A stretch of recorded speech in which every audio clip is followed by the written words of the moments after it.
Both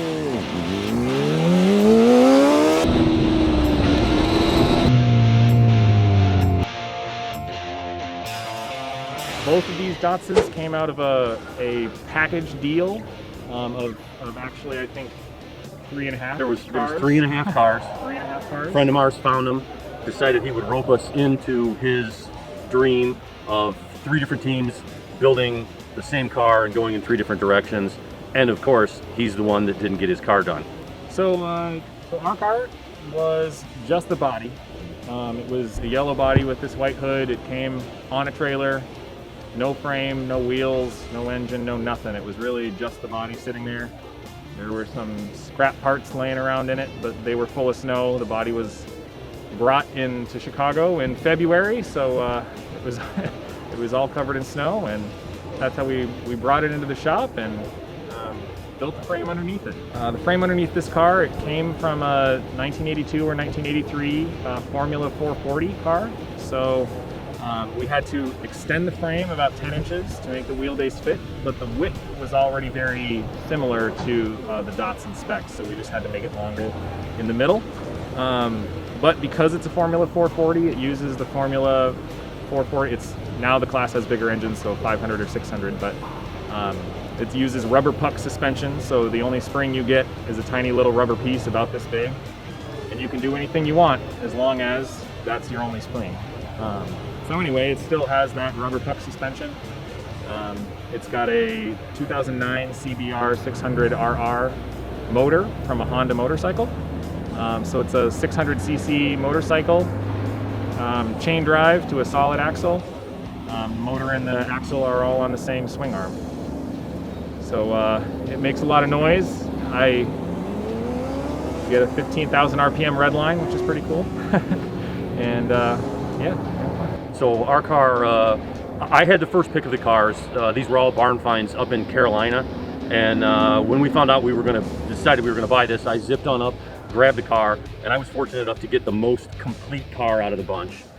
It was not in good condition at all, but we got the car, most of the motor and transmission, and boxes of parts that had been stuffed into it, hard tops, extra fenders. Our car required a whole entire engine swap. We ended up getting a 240 SX motor, a K24 Nissan, engine and transmission. We bought it, one of the guys on my team went and actually drove the car before the motor was pulled out. Had the guy who pulled it for us was an engineer. He labeled all the wires, did a pretty good job of pulling it.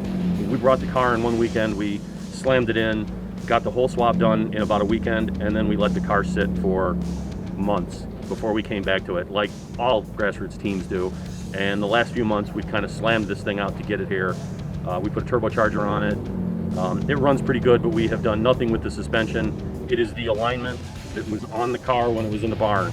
So it's doing pretty good for that, but we're not sorted at all. So I had, it's actually a good story. I was thinking about a few different directions to go. I was thinking maybe I'd try to do a vintage racer kind of theme with the Datsun drivetrain and try to repiece the car back together. I was thinking maybe I might Miata swap it with a Miata engine and kind of make a Sunday driver type thing.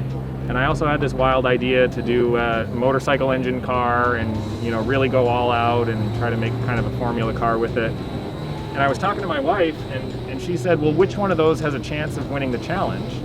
Well, and I said, well, really only one of them. And she said, well, if you're not trying to win, why are you going? So I said, well, I guess that makes the decision for me. So here we are with a bike engine car on a formula car frame under a Datsun body. You know, after we got ours, we all sat down with beverages, and each one of us on our team we all have different likes and things that we're better at. You know, one of us is more of a German car guy, the other guy's kind of a Ford person, and I'm a Mitsubishi guy. And we all kind of threw in what we wanted, you know, what we wanted to do, and it was all the kind of stuff that we all want to do for ourselves. And we just kind of decided that the best route to go may not be to build a winning car, but it would be to build something that we could get rid of reasonably after the challenge was over, because nobody wanted to keep the car, although we've all kind of fallen in love with it because I know you don't have the suspension on yours, but they really did design a really good car back in the 60s. This thing is far superior to any of the MGs or Mitsubishi or anything that I've ever worked on, the Triumphs. It's just very well done. And with modern drivetrain in it, it makes it really a nice car. So, you know. Now you have to fight over it. Yeah, no, well, I don't think we're going to have a problem fighting over it. We're going to keep it one more year, actually paint it, do some more work to it, actually sort it so that when we get here, it, you know, does what it's supposed to do. And then we'll put it up for sale at the end of the next challenge. Well, I think we're looking at suspension right now. We'd like to be able to do something a little bit more elegant, I guess, than the rubber pucks. We struggled in the autocross because of all the bouncing. Of course, if you bounce hard enough that your car leaves the ground, you no longer have traction. So we'd like to eliminate that. So we're looking at suspension right now. We're looking at continuing to reduce weight. We'd really like to get into a lot of aerodynamics next year. So we'd really like to do some testing, do some flat bottoms, maybe some tunnels. You know, do aerodynamics at the front. Really try to push the aerodynamics. These are our people. I always tell the story about the first time I ever came to a challenge. Where I was at and where I used to race, I was the only person like myself. Everybody went out and bought things off the shelf and took their cars to mechanics, and I was the moron, you know, building my own, cobbling my own stuff together in the garage. And then you come here and you meet, you know, 200 people who are exactly like you, who have the same crazy thoughts that you do and do all the same stuff, and everybody's nice and we all get along. So it's really easy to end up with these sweet deals where, you know, somebody's got this car and maybe you want to try it, you know, and can build it. It's a nice mix of everybody. So we all stay in touch and talk, and people are on the boards sharing ideas. You know, good luck tomorrow. Yeah, come to the challenge. Yeah, good luck at the drags. We can't wait to line them up next to each other and see how we end up in the drag races. And yeah, come to the challenge. We're nice people. You just said that. Support brands that support Grassroots Motorsports. Get your chemical solutions from CRC Industries. Visit crcindustries.com to learn more.